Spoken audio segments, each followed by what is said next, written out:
Bueno, vamos a entrar ya a la mesa a la mesa de los periodistas. Hoy tenemos dos bajas, usted nos va a disculpar.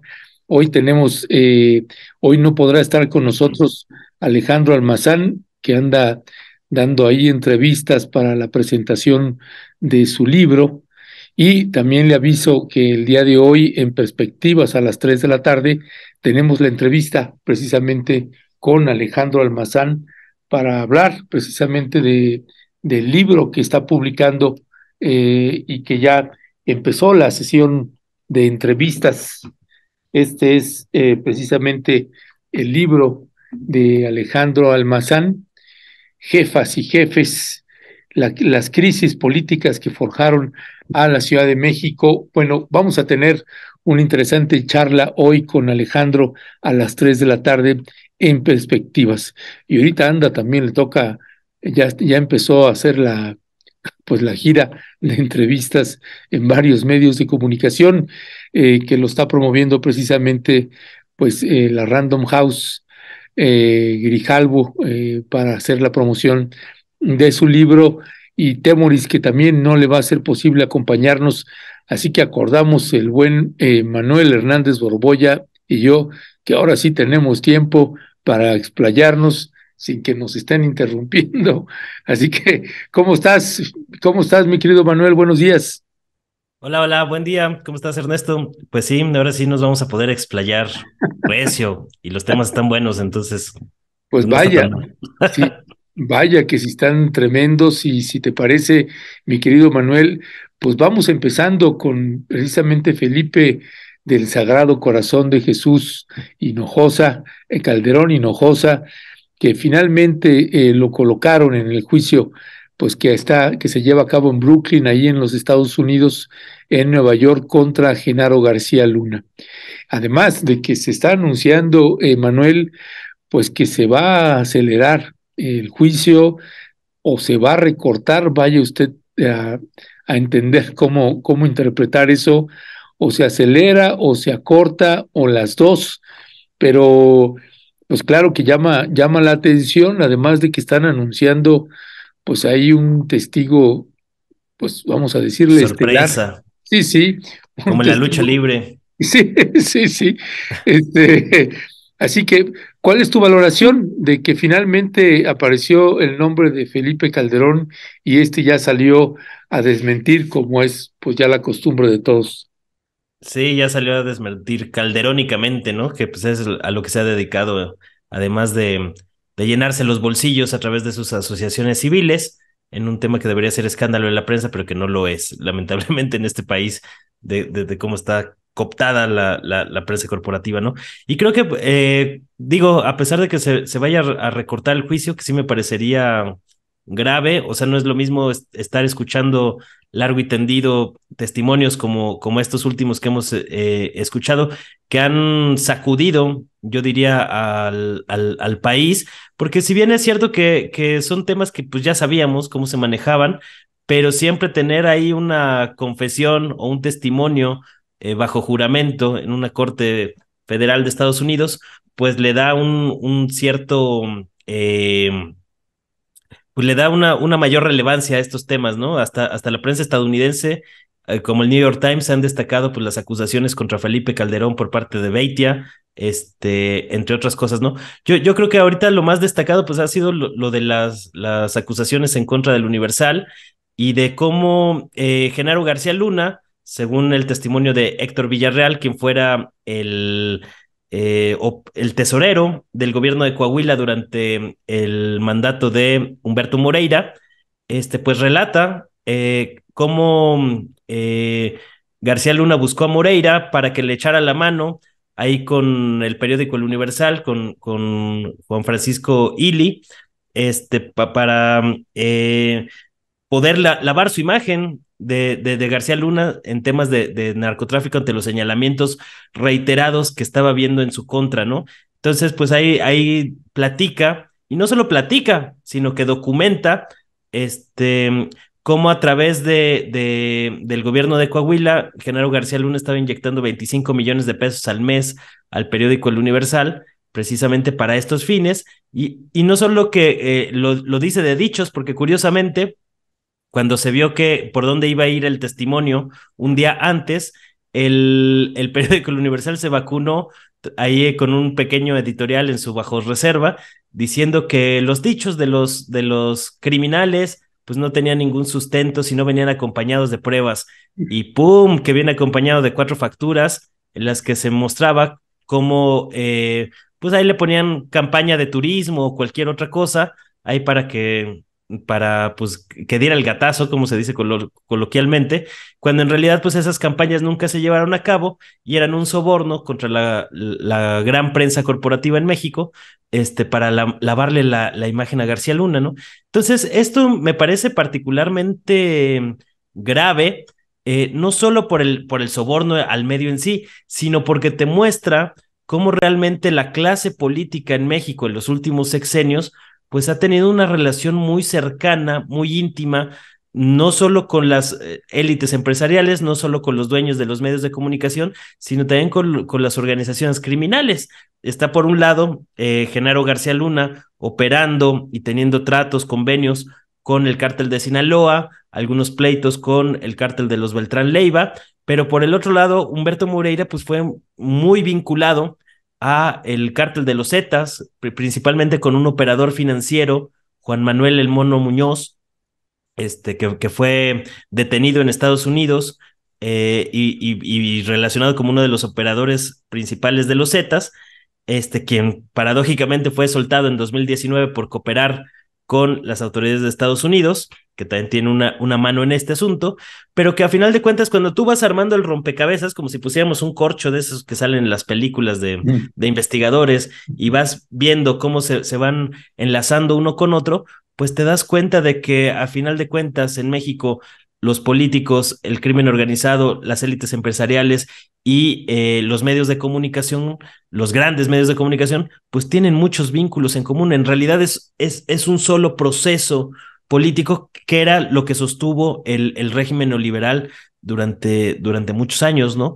Entonces, realmente me parece que lo que está saliendo a la luz en Estados Unidos ameritaría a que en México se realizara un maxi proceso judicial para eh, poner de manera muy clara y concisa las responsabilidades jurídicas en contra de quienes convirtieron a México en una fosa clandestina, porque ese es a final de cuentas el tema, ¿no? ¿Cómo fue que México se convirtió en fosa clandestina a partir de la infame guerra contra el narcotráfico, que pues ahora estamos contando con nueva evidencia de que no fue una guerra contra el narcotráfico, sino que más bien fue una guerra política para mantenerse en el poder? Entonces las alianzas y también los pleitos entre estos distintos grupos, pues va tejiendo y va evidenciando una realidad muy compleja que paradójicamente muchos mexicanos no se enteran porque precisamente los medios de comunicación corporativos hicieron todo lo posible para que no se supiera.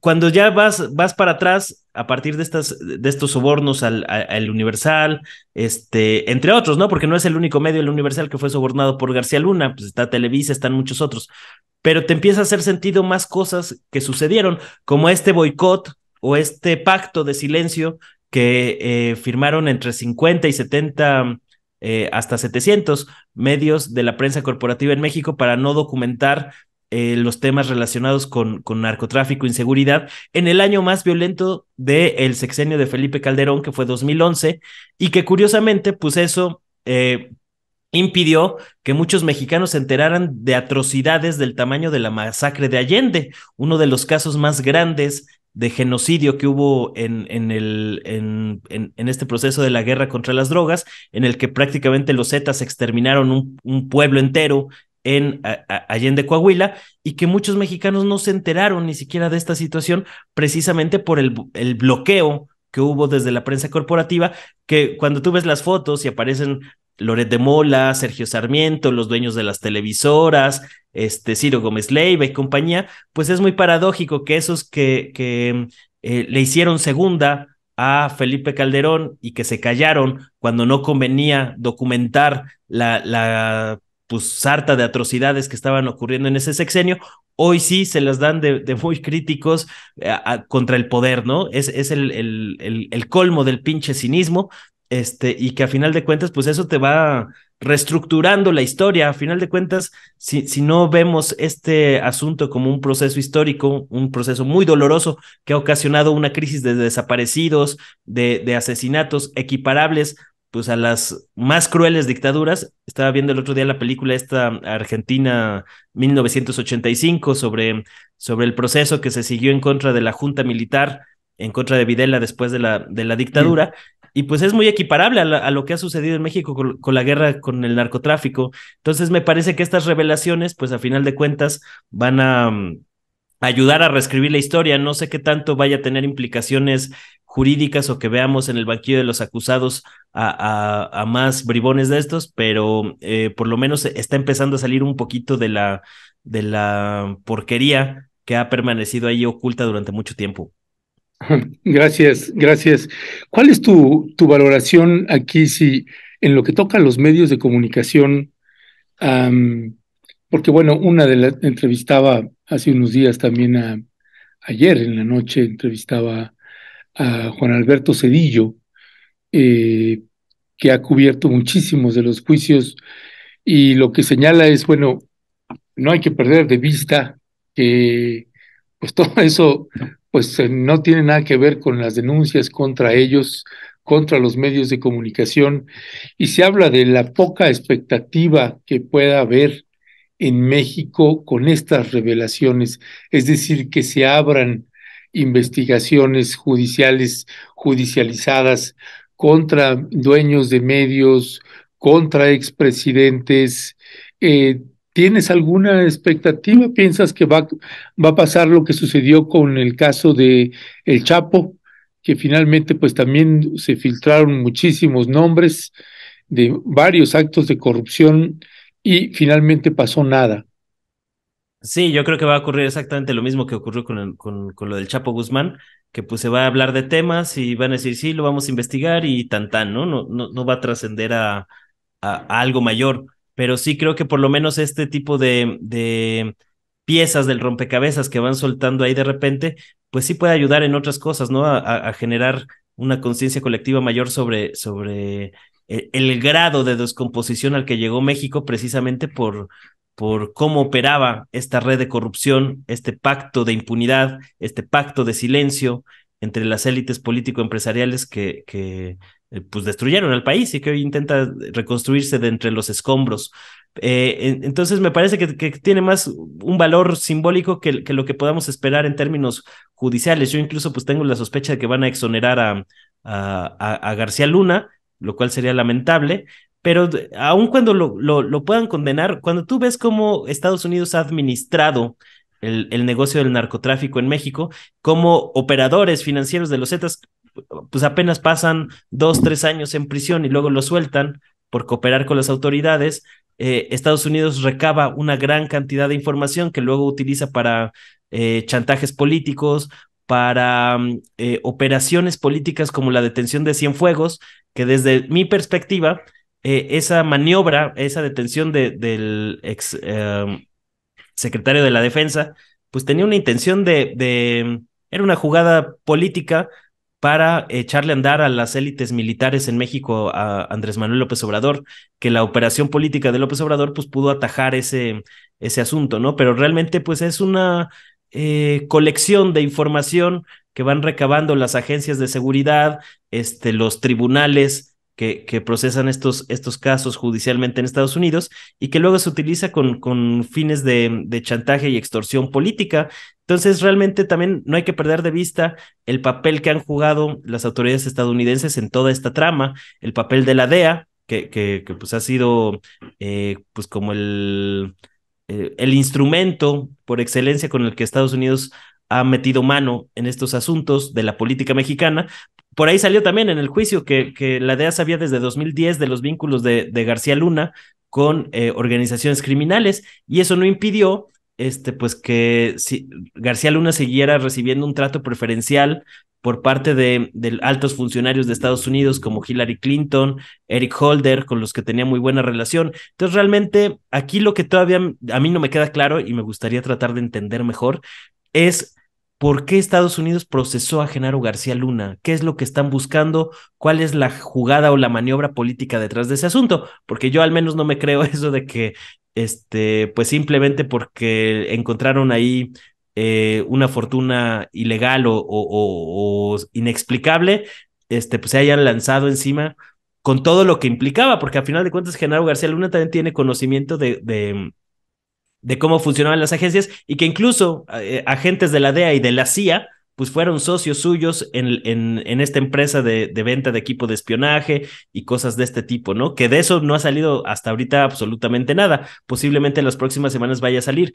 Pero este asunto de que vayan a recortar las semanas del juicio, yo no sé si hubo algún tipo de negociación política precisamente para que no se destapara la cloaca de manera más grande y pues a mí desde luego me huele muy mal, pero sí me gustaría entender mejor qué es lo que está buscando, cuál es la motivación política que están siguiendo en Estados Unidos para darle seguimiento a este asunto.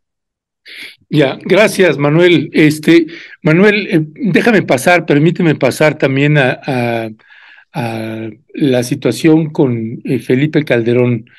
En estas denuncias que hay contra Felipe Calderón, la primera directa y lo que están anunciando, que parece ser que viene bastante fuerte, eh, ¿tienes alguna expectativa o consideras que eso le es útil también, no solamente al presidente Andrés Manuel López Obrador, sino pensando en un año electoral al partido Morena? Sí, desde luego que abona políticamente. Yo veo a López Obrador cauto, es decir, no se ha atrevido a hacer posicionamientos muy estridentes sobre este tema. Siempre ha dicho, vamos a esperar. Simplemente está tratando de informar con los resúmenes que la verdad están bastante buenos, de lo ocurrido en el juicio de manera audiovisual, muy digerible para el gran público,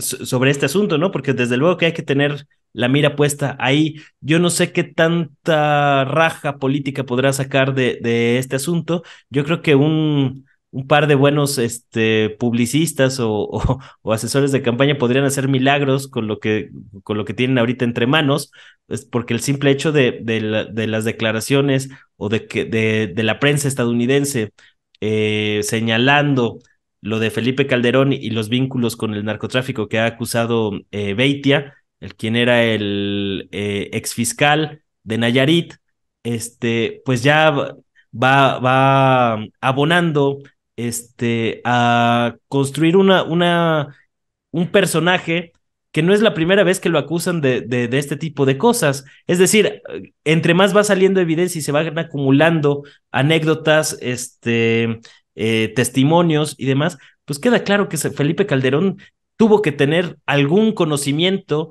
de este tipo de cosas. Hay otras grillas muy significativas internamente, como la de la vez que encarcelaron al general Tomás Ángeles Dajaguare, Mm. que tenía que ver precisamente con toda esta trama política de los vínculos de Genaro García Luna con el narcotráfico, que es imposible que Felipe Calderón no supiera. O sea, él ha preferido quedar en la historia como inepto, como idiota, de que no se dio cuenta de todo lo que se estaba fraguando ahí frente a sus narices, cuando en realidad pues prefiere ese papel, jugar ese papel de idiota que el de asumir su responsabilidad de cómo operó, cómo destruyó, cómo hizo trizas al país y que no conforme con eso, pues sigue todavía asusando políticamente, queriendo regresar al poder a través de la construcción de un partido político, a través de mover hilos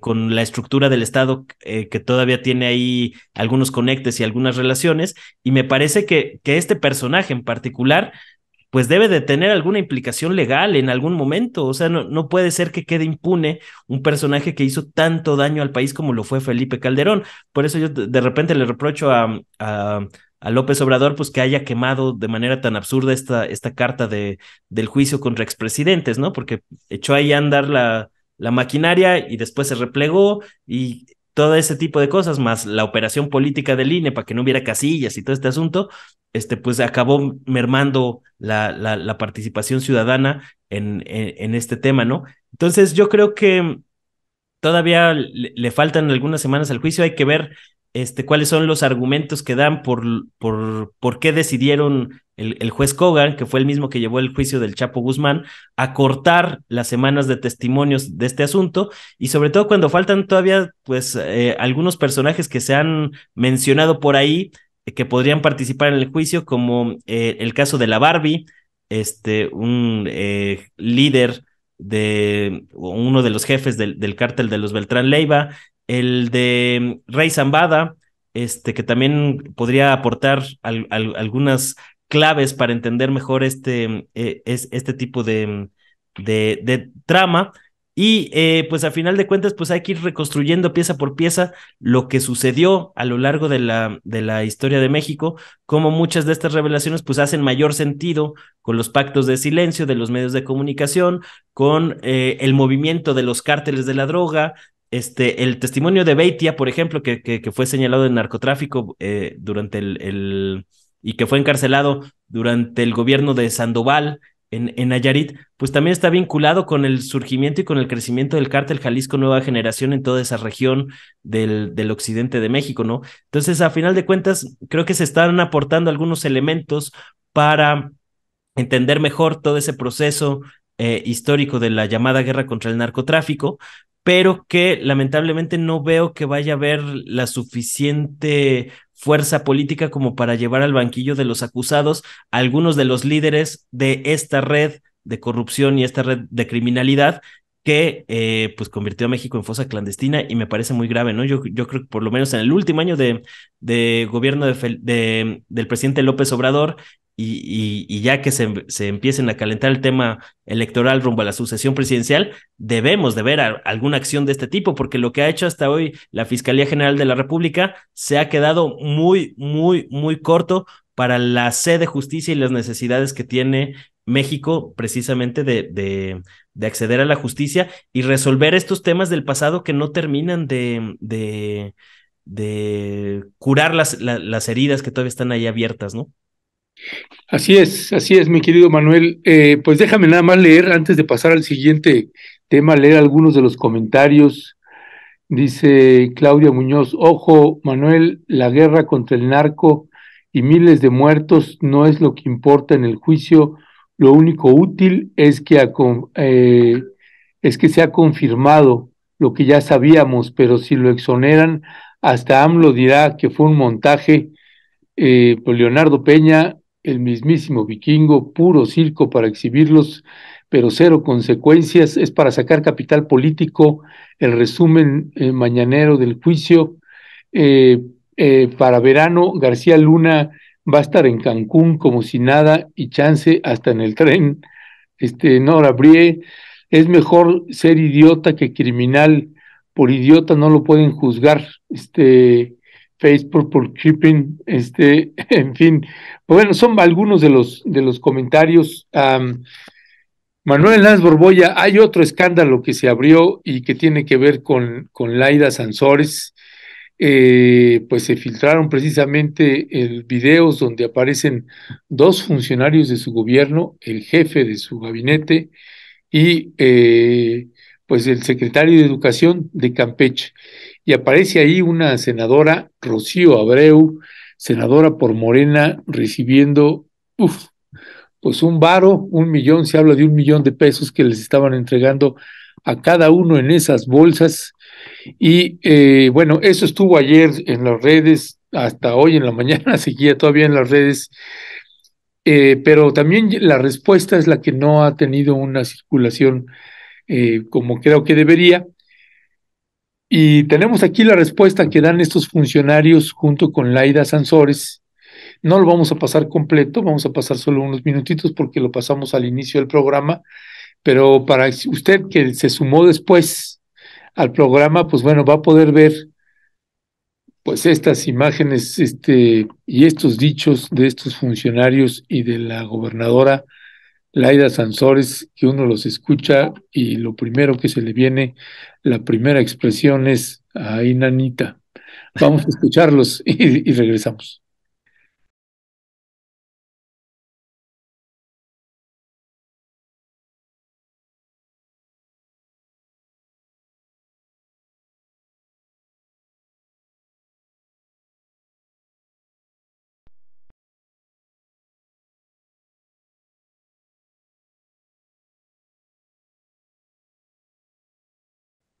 Ok.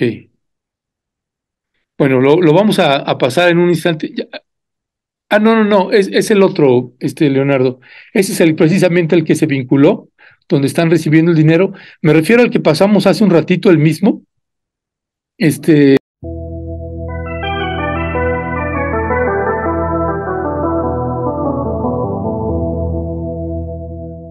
Pues aquí a nuestro secretario de Educación, Raúl Pozos, y a nuestro jefe de la oficina, Armando Toledo, para aclararnos esta situación, gobernador. Que ustedes fueron ahí al Palacio y en mayo porque no sé por qué sacaron mayo, ¿no? ¿En dónde sale que es mayo? ¿Son adivinos, brujos, no? Que profetas, ¿de dónde sacaron que era mayo?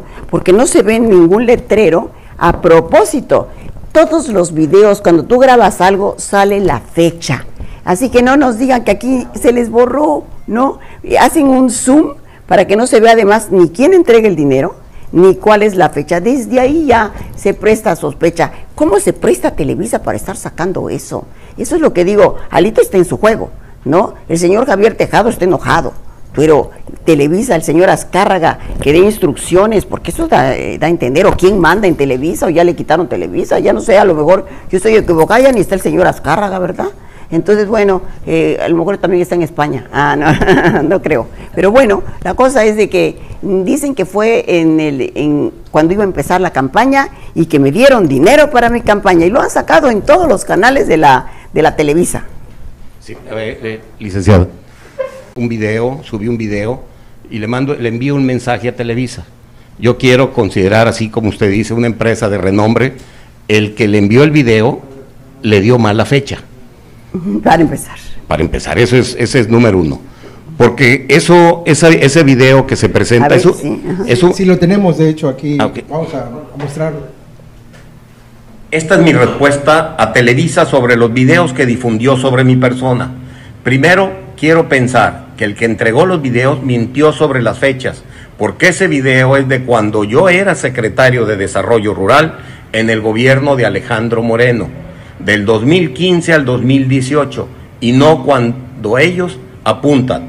La fecha fue recortada del video original, pero si enseñaran el video completo, podrían corroborar que fue en esa época. Con el recorte presupuestal a la Secretaría, cuando había una crisis en las comunidades rurales, acudíamos a hacer gestión con el gobernador, y en algunos casos nos otorgaba ampliación presupuestal, y en otro, por la urgencia y naturaleza de la necesidad, éramos citados en Palacio, acudíamos de manera institucional para entregar recursos en efectivo, para ser dispersado entre los demandantes, como ocurrió alguna vez con el seguro catastrófico.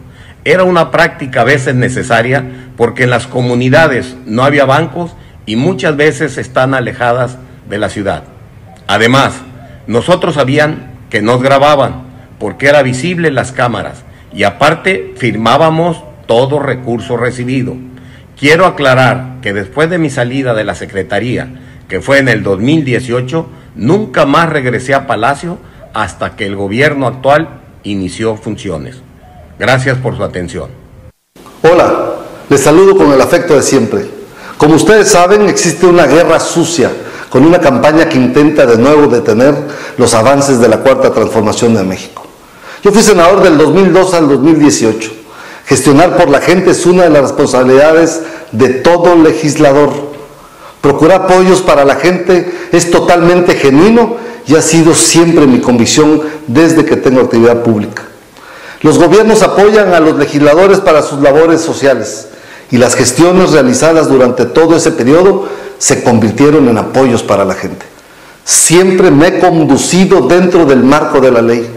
Deslindo a Laida Sansores San Román ella ha demostrado su apego a la legalidad como candidata y como nuestra gobernadora. En Campeche todos nos conocemos, no somos iguales, sabemos quiénes siguen dañando y dividiendo a este estado. Las calumnias y ataques siempre han existido y en medio de una guerra política como la de Alito Moreno, lamentablemente seguirán. Nosotros también seguiremos avanzando en la transformación de Campeche y del país. Seguiremos unidos y apoyando a la gente que más lo necesita. Les abrazo a todas y a todos. Muchas gracias siempre. Nos vemos pronto. Muy bien, Raúl. Y nosotros exactamente. Ya... Manuel Hernández Borboya, pues, ¿qué decir de estas explicaciones que dan estos funcionarios? Pues ahí salen a tratar de defenderse. A mí me parece que a lo mejor si hubiera sido un funcionario, pues a lo mejor te podrías medio creer eso de que pues necesitaban dispersar recursos inmediatamente, pero ya dos, pues es demasiado, ¿no? O sea, más bien yo creo que pues sí los agarraron ahí con las manos en la masa. Están tratando de defender con el tema de las fechas, que por supuesto que es posible que haya manipulación también de los videos. Entonces, pues a final de cuentas es una porquería. Yo lo entiendo como, pues, la respuesta de algunos grupos, no sabemos exactamente quién, como que Laida pues, se lo achaca a Alito Moreno, pues como una respuesta a los audioescándalos, que pues fueron ya todo una temporada, ¿no?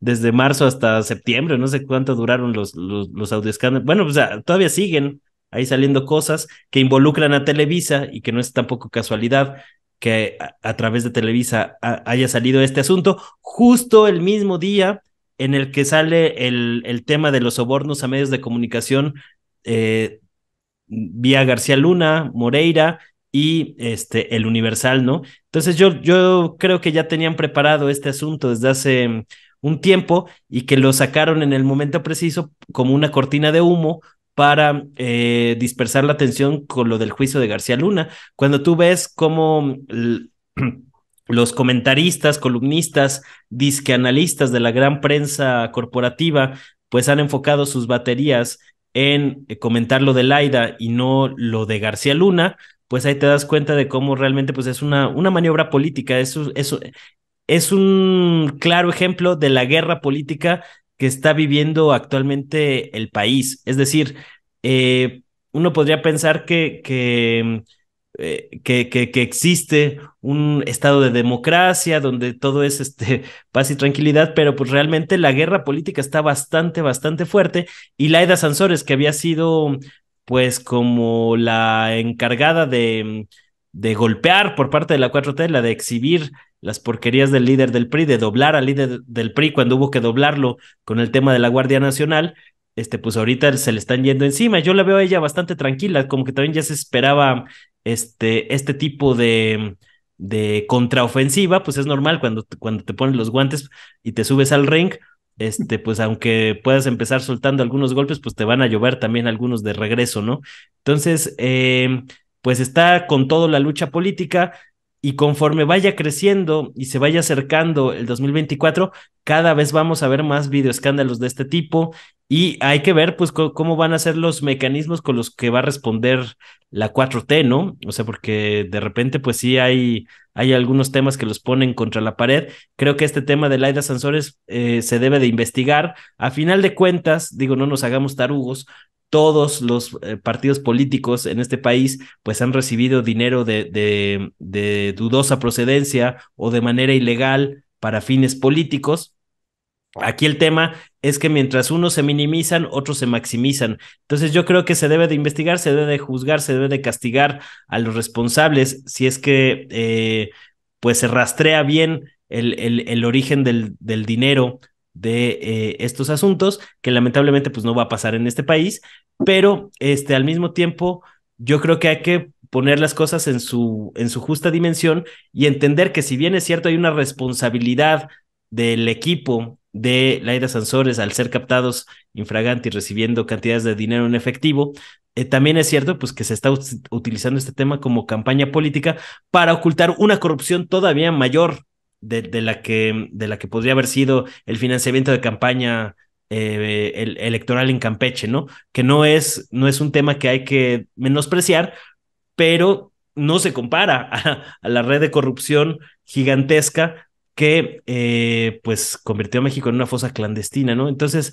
ahora sí que es un tema complicado porque hay que ponderar y dimensionar adecuadamente cuál es el tema mayor o cuál es el tema al que le debemos de dar mayor importancia o mayor peso, tanto editorial, en el caso de nosotros los periodistas, como también en términos políticos. O sea, tiene la misma trascendencia lo de Laía Sansores que las revelaciones de García Luna. A mi entender, no, porque lo de García Luna revela una red de corrupción mayor que la que podría existir dentro de las filas de la 4T, como ya también pues lo hemos sabido que ha existido toda la vida. Pues ahí está el libro de Alejandro Almazán, que precisamente documenta pues cómo estas maniobras al estilo René Bejarano pues han sido una constante a lo largo de la izquierda partidista en México. Tampoco es algo que nos deba de sorprender demasiado, pero yo lo veo como parte de una guerra política. Aquí también lo que me deja un poco la duda es hasta qué punto va a escalar esta guerra política y qué tanto más material tendrán ahí guardadito, tanto uno y otro bando, para sacarlo en el momento preciso conforme se vaya calentando el proceso electoral de 2024. Y ahorita pues con el Estado de México, que también se va a empezar a calentar y que vamos a empezar a ver por ahí de abril, mayo, pues que se va a poner bastante álgido el asunto. Ahorita que te escucho, Manuel, déjame retomo un mensaje que nos llega aquí de la audiencia, porque me parece que en eso se termina convirtiendo a veces, ¿no?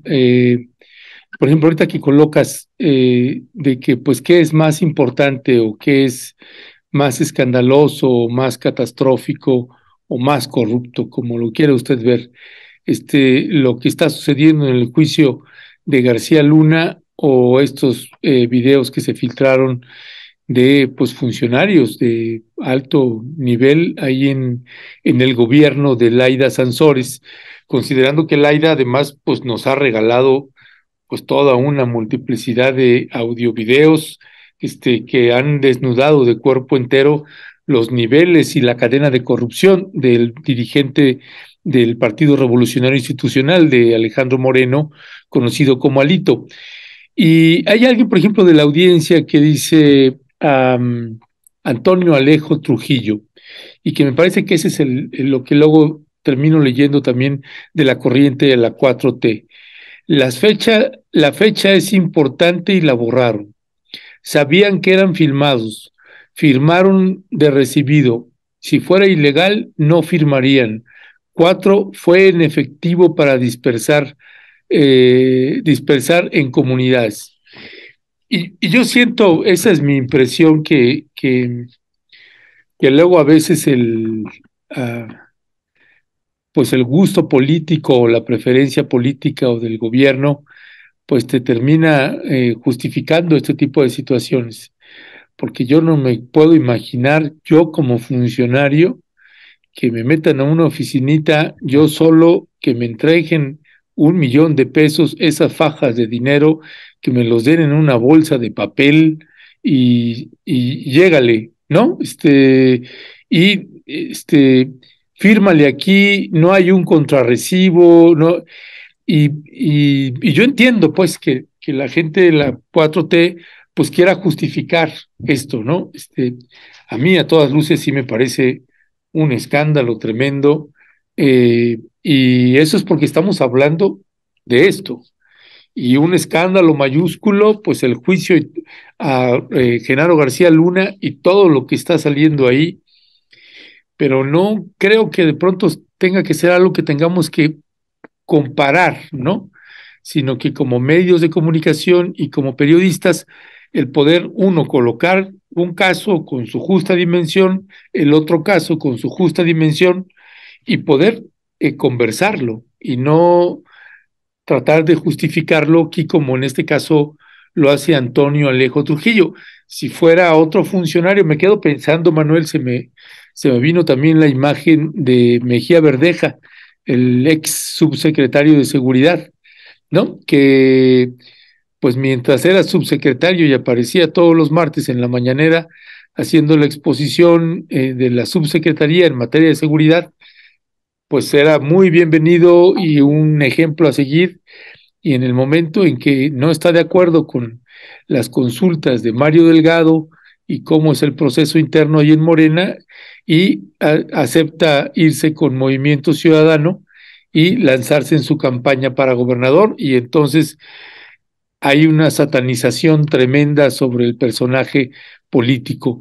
Y de pronto se me viene algo así, que a veces por no querer golpear a la 4T o algo, termina uno justificando este tipo de acciones. ¿Cuál es tu valoración al respecto? Sí, que cuando dejamos que nuestras filias o fobias afecten nuestra visión de las cosas, nuestra capacidad de ver con claridad, pues nos vamos a ir perdiendo cada vez más y es peligrosa esa práctica porque pues te va acercando cada vez a una actitud de fanatismo, ¿no? Que ya es la ceguera total de no querer ver lo evidente. Entonces, por eso a mí me parece que hay que ver las cosas con claridad y en su justa dimensión. A mí me parece que dos temas de estos, de gente recibiendo dinero, más allá de que pueda haber manipulación, que yo tampoco descarto que haya manipulación desde las televisoras, y con esto que comentan Laida Sansores, pues que trata ahí de defenderse, porque ni modo que nadie va a salir a decir, sí, somos unos corruptos, ¿no? Entonces, pues tratan de defenderse como puedan, ahí tratando de decir, no, pues la fecha, te agarras de aquí, te agarras de allá, pero si realmente pues estuviera justificado, pues saldría sobre todo el segundo personaje, no, se me fue su nombre, pues con los estados contables de dónde provino ese asunto, pero realmente pues no, o sea, quienes sabemos cómo se manejan pues el aparato burocrático del Estado, pues el dinero en efectivo se usa cuando no quieres dejar rastro, así de sencillo, ¿no? Cuando no hay forma de perseguir el dinero. Entonces, pues no podemos ser ingenuos, no podemos ser incautos, no podemos engañarnos a nosotros mismos, que yo creo que es algo muy peligroso, para no ver lo evidente. Pues por supuesto que la 4T de López Obrador ha recibido dinero, pues desde diversos ámbitos y que explican muchas de las correlaciones de alianzas que existen actualmente. O sea, tú cuando ves la alianza entre el Partido Verde y López Obrador, pues que ideológicamente pues son antagonistas, el Partido Verde siempre ha sido un partido de derecha, pero al mismo tiempo, pues el tema del el dinero en efectivo que recibió Pío López Obrador, todo este tema, pues es evidente que la 4T y que la campaña de López Obrador durante un buen tiempo, pues recibió dinero del gobierno de Chiapas, de Manuel Velasco. Es decir, esto no debe de sorprendernos, ¿no? Y por ahí están los audios de Manuel Velasco con Ricardo Monreal, hablándose ahí como en clave de cómo pues se transfería dinero de un lugar a otro. Entonces, pues cuando Ricardo Monreal, hay que aclararlo, pues era del círculo cercano de López Obrador, pues incluso fue su coordinador de campaña en 2012, por ejemplo, ¿no? Entonces, lamentablemente, este es el juego sucio de la política mexicana, de la política electoral, con el que hay que ir acabando poco a poco, pero no se va a acabar de la noche a la mañana. Es decir, creer que la 4T es impoluta, pues me parece también una idea que no nos permite ver con claridad de qué se trata este juego de la política. Por supuesto que hay lodo en los zapatos, pues no solo del presidente López Obrador, sino de sus colaboradores y demás personajes cercanos, ¿no? Lo que sí creo que también es que hay que dimensionar bien, ver la gran película, no nada más perdernos en el árbol, sino tener una amplitud de visión que nos permite entender qué papel está jugando este asunto en una trama más amplia. Un poco como lo que pasó con los videoescándalos de Bejarano, que no se puede ocultar esa corrupción que desde luego existía en el entonces gobierno de la Ciudad de México de López Obrador, pero que era parte de una trama más amplia que tenía que ver con la sucesión presidencial, que tenía que ver con la imposición del régimen neoliberal, con las maniobras de Salinas de Gortari y Diego Fernández de Ceballos. Y en este caso de Laida Sansores y los videoescándalos, yo creo que es lo mismo. No podemos quitarle responsabilidad al equipo cercano de la gobernadora por estar involucrados en este tipo de temas, pero tampoco hay que perdernos la gran película, que es la guerra política que estamos viviendo hoy en México y de cómo se va a utilizar también mediáticamente este asunto, porque todo lo que minimizó la prensa corporativa, los audioescándalos en contra de Alito Moreno, pues ahora van a tratar de amplificar este caso en contra de Laida, que es la respuesta. Es decir, seguimos inmersos en la guerra política y mientras no lo entendamos en esas coordenadas, corremos el riesgo de perdernos ahí en la inmensidad del bosque. Y apenas es febrero, más bien que la gente se vaya preparando porque viene una de espectáculos más lo que se acumule en este cierre del juicio de Genaro García Luna. Sí, van a reactivar algo de Delfina Gómez, lo de Texcoco, este tema, ¿no? Y a lo mejor pues sacan algo más que a lo mejor no sabíamos. O sea, va a ser el golpeteo político pues propio de la guerra política. Lo que pasa es que mucha gente como que no le cae el 20 a veces que esta guerra política no se ha acabado ni se acabó con el 2018. Lo que pasa es que están muy debilitados los sectores de la oposición como para poder dar un manotazo, pero en cuanto puedan dar el manotazo lo van a dar. Sí, bueno, están ya desatados ahorita. Si te parece, vamos todavía nos da un tiempecito para alcanzar el otro tema que tiene que ver con toda esta laraca que se hizo con la actitud de la presidenta de la Suprema Corte de Justicia de la Nación y de la Judicatura, la ministra Norma Lucía Piña, que pues tuvo estas desatenciones o estas descortesías, como le quiera usted llamar. Me gustaría escuchar pues tu valoración, tu opinión de eso, porque se politizó mucho. Unos le daban importancia a que eres increíble, lo grosera, y desde mi punto, lo que yo he colocado es que a mí no es que me escandalice la falta de protocolos o cosas así, sino que me pareció que la ministra pues se quemó, se evidenció de una manera muy torpe, pues que si quieres mostrar tu músculo como y tu autonomía como presidenta de la Suprema Corte de Justicia de la Nación, pues me parece casi hasta infantil la manera de conducirse. Tenemos un videíto que editamos precisamente sobre esto que hizo de no levantarse, de no saludarlo, de no mencionarlo, y varios detallitos ahí que además se terminó poniendo bastante nerviosa la propia ministra. En fin, como decía el sabio de Juárez, pero qué necesidad. Vamos a escuchar.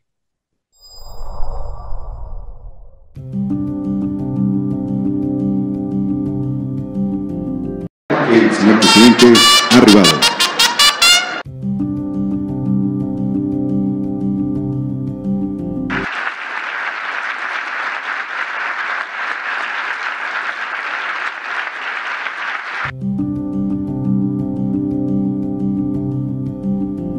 Ministra Norma Lucía Piña Hernández, Presidenta de la Suprema Corte de Justicia de la Nación.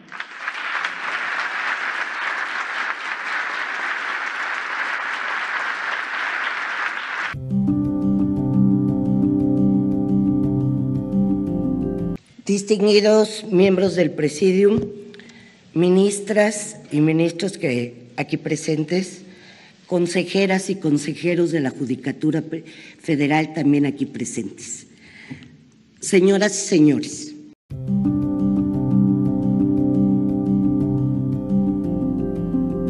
y nunca perder de vista la independencia judicial, la de los juzgadores y la de uno de los poderes constitutivos de la República. Una judicatura independiente es pilar de nuestra democracia. Pero nuestra función no se limita a los valores y principios inmersos en virtud de las resoluciones. Las libertades en lo fundamental, en ella y el funcionamiento.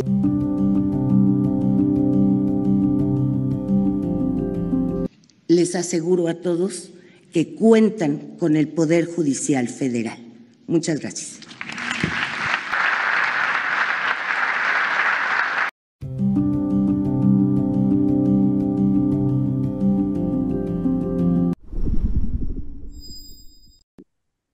Manuel Hernández Borboya, ¿qué decía al respecto? No, pues un personaje muy torpe políticamente, la ministra, porque digo, cualquiera que esté un poquito en docto en el arte de la guerra política, como diría Sun Tzu, este, pues es el arte de la guerra es el arte del engaño, ¿no? Entonces, cuando tú estás exhibiendo en estos berrinches pueriles, infantiles, evidentemente que hay un antagonismo muy marcado con la presidencia de la República, pues ya estás exhibiéndote y estás dando a entender que cualquier resolución o cualquier decisión que se tome desde la Suprema Corte de Justicia de la Nación, desde la presidencia de la Suprema Corte, pues va a ser con un sesgo evidentemente político, ¿no? Porque más allá de mostrar una autonomía de poderes, pues lo que está mostrando pues es un sesgo a favor del bloque opositor. Y lo mismo lo vimos con pues uno con las elogios que tuvo por parte del bloque opositor, este gesto, pues esta grosería, diría yo, ¿no? Porque no se puede explicar de otra manera. Este, eh, y al mismo tiempo, pues va muy en boga con el tipo de cosas que están tratando de hacer gente como el mismo Santiago Krill, que ahora quiere hacer campaña política a partir de payasadas como no dejar que entren soldados armados al recinto de la Cámara de Diputados para hacer honores a la bandera. O sea, en este tipo de payasadas, pues se están autoexhibiendo, ¿no? Realmente se están exhibiendo como lo golpistas que son en el fondo y que no les interesa pues un mínimo de diplomacia, de cortesía, pues para medio llevar la fiesta en paz, sino que evidentemente hay una actitud pues de antagonismo, de tratar de meter el pie hasta en los actos protocolarios, y esto pues a final de cuentas yo creo que le termina beneficiando a López Obrador, porque pues hoy por ejemplo pues ya le respondió un poco más acalorado que la ministra era presidenta de la Corte gracias al presidente, porque dice que él no se metió en esta ocasión como se acostumbraba en el pasado, ¿no? ¿Y qué opinas de eso? Pues me parece que fue un exabrupto de López Obrador que se molestó bastante por esa situación. No sé si fue lo correcto necesariamente, pero sí lo vi ya más acalorado por el entripado que le ha de haber ocasionado este asunto y que se lo pudo medio guardar 1 o 2 días, pero ya para el tercero pues, ya nos aguantó. Y que yo más bien no sé si debió haber metido mano López Obrador en esto de la Corte, ¿no?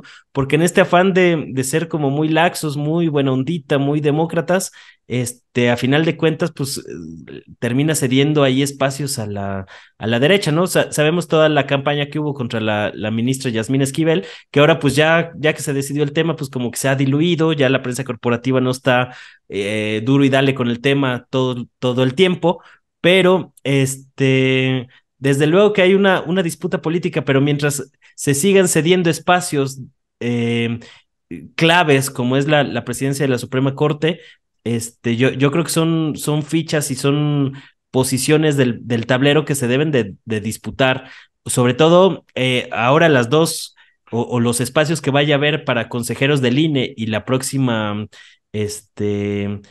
pues el próximo consejero presidente del INE, sí, desde luego que debe ser unas fichas o unas posiciones que debe de jugar la 4T, porque tú no puedes jugar con la bandera de demócrata mientras los otros, la derrotada oligarquía neoliberal, sigue ocupando pues posiciones clave dentro de todo el aparato del Estado, porque es precisamente a partir de esas posiciones clave que se han orquestado golpes de Estado en países como Brasil, principalmente, pero también en Bolivia, lo que estamos viendo ahora en Perú. Es decir, es a partir de este control de la estructura del Estado y posiciones clave dentro de ella que mantiene todavía la oligarquía neoliberal, que existe pues este riesgo de un golpe de Estado o este afán golpista. Lo que pasa es que no les han alcanzado las fichas, reitero, pero no...